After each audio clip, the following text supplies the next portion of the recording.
Greetings to everyone. In this video, we are going to discuss June current affairs. I have already discussed part 1 and today I'll be discussing part 2.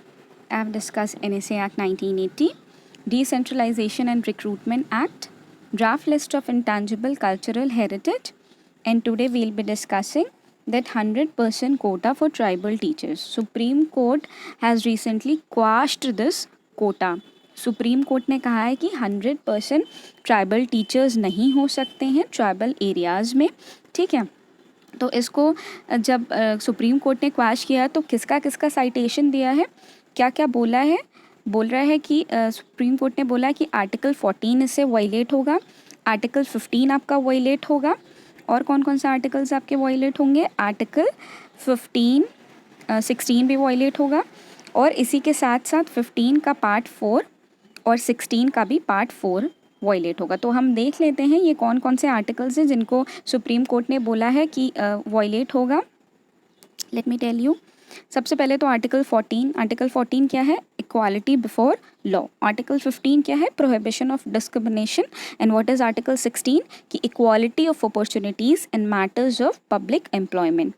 ये हैं। तो अब ये इन्होंने जब supreme court ऐसे दे रही थी तो सुप्रीम कोर्ट ने let me change my pen, Indira जो सोने का केस था वहाँ पे उस टाइम पे जो जजमेंट थी उसमें क्या बताया गया कि 50% पे ही रिजर्वेशन को कैप करना है एंड देयरफॉर ये 100% नहीं हो सकता, इसलिए सुप्रीम कोर्ट ने बोला this can not be done.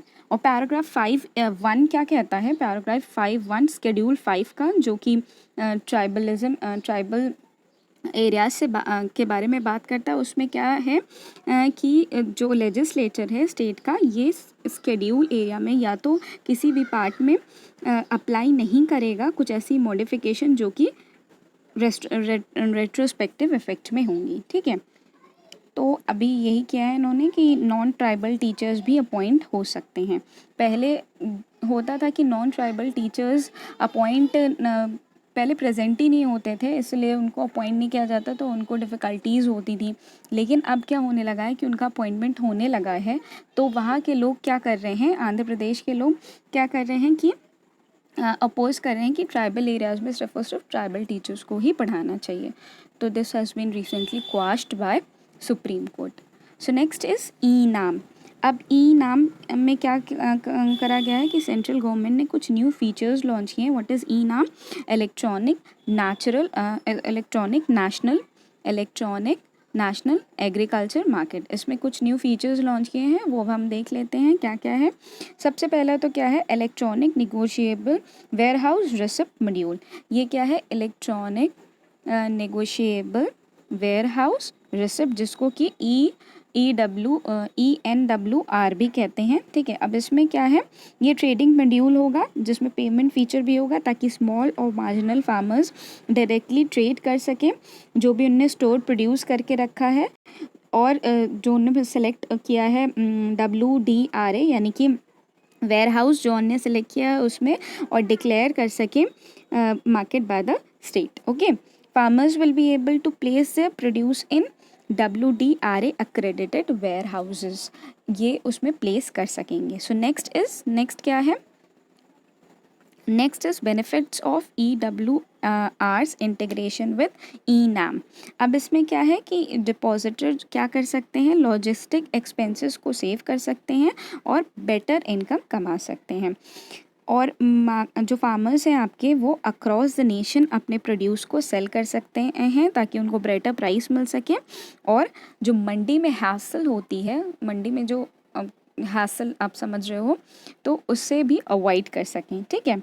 फिर उसके बाद क्या है, फार्मर्स क्या कर सकेंगे, WDRA के अक्रेडिटेड वेयर हाउसेज में अपने प्रोड्यूसर्स को रख सकेंगे and avail the benefit of pledge loan अगर इसकी ज़रूरत पड़ती है तो।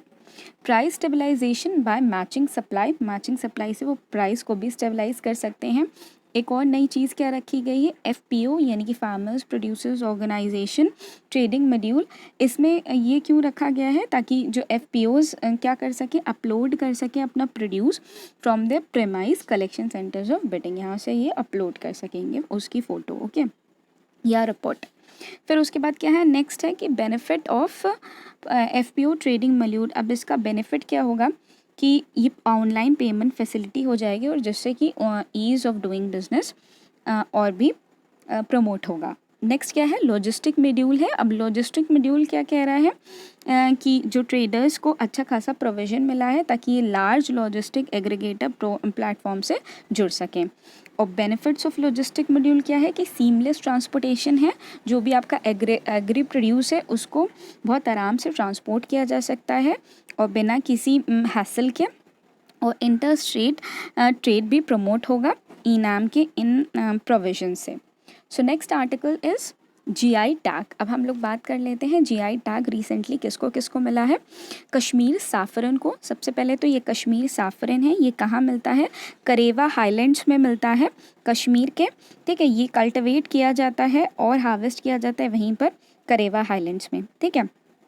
तो ये क्या है, इसकी यूनिक कैरेक्टरिस्टिक है, लॉन्गर एंड थिकर स्टिग्मास होते हैं इसके, natural and deep red colour होता है, बहुत अच्छी महक होती है और बहुत कड़वा फ्लेवर होता है, बिटर फ्लेवर होता है इसका।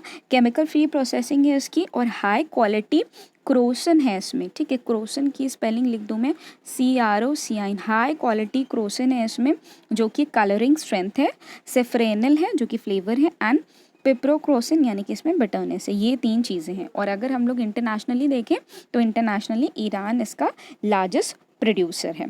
तो 3 तरह की साफ़रन होती है, लच्छा साफ़रन, मोंगरा साफ़रन और गूची साफ़रन। ये 3 तरह की साफ़रन होती हैं जो मिलती हैं हमको कश्मीर में। सो नेक्स्ट इज़ ये ब्लैक राइस जो आप देख रहे हैं, ये मणिपुर का ब्लैक राइस है जिसको छखाव कहा जाता है और इसको रिसेंटली GI टैग मिला है, ठीक है। तो ये सेंटेड यानी कि बहुत अच्छी महक आती है इसमें, ग्लूटेनस राइस है जो कि मणिपुर में इसकी कल्टिवेशन सेंचुरीज से हुई आ रही है। और ये किस लिए कैरेक्टराइज है, इसकी बहुत अच्छी महक के लिए कैरेक्टराइज है। और जो इसका ये कलर है ये किसके वजह से, एंथोसाइनिन एजेंट के वजह से है। छखाव ट्रेडिशनल मेडिकल प्रैक्टिशनर्स के द्वारा भी यूज़ किया जाता है ट्रेडिशनल मेडिसिन में। नेक्स्ट इज़ ये जो आप देख रहे हैं, व्हाट इज़ दिस, कोवल पट्टी कदमलाई मिठाई। तो ये एक तरह की पट्टी है, अगर आप पट्टी बोल रहे हो या आप कैंडल बोल लो, जो कि तमिलनाडु की है और इसे रिसेंटली वहाँ के लिए GI टैग मिला है। इसमें ग्राउंड नट्स और जागरी होते हैं, ऑर्गेनिक जागरी यानी कि गुड़ और ग्राउंड नट से मिलके बनती है ये नॉर्थ इंडिया, ये पूरे इंडिया है में बनती है, बस सबके लिए सबका बनाने का अलग अलग तरीक़ा है और अलग अलग नाम से पुकारे जाते हैं। ओके, सो नेक्स्ट इज़ क्या है, टेराकोटा, गोरखपुर का टेराकोटा। अब ये गोरखपुर का टेराकोटा बहुत सेंचुरीज पुराना ट्रेडिशनल आर्ट फॉर्म है जिसमें पॉटर्स क्या करते हैं, एनिमल फिगर्स को बनाते हैं। मैं क्लियर कर देती हूँ, एनिमल फिगर्स को बनाते हैं जिसमें हॉर्सेस, एलिफेंट, कैमल, गोट, ऑक्स ये सब होते हैं और ये हैंड अप्लाइड ऑर्नामेंटेशन होता है, ठीक है। तो 1000 से भी ज़्यादा वैरायटीज़ होती हैं टेराकोटा वर्क डिज़ाइन की जिसे लोकल क्राफ्ट्समैन बनाते हैं। So this was all about today's video. If you like this video, then give me a thumbs up and subscribe to my channel. Thank you.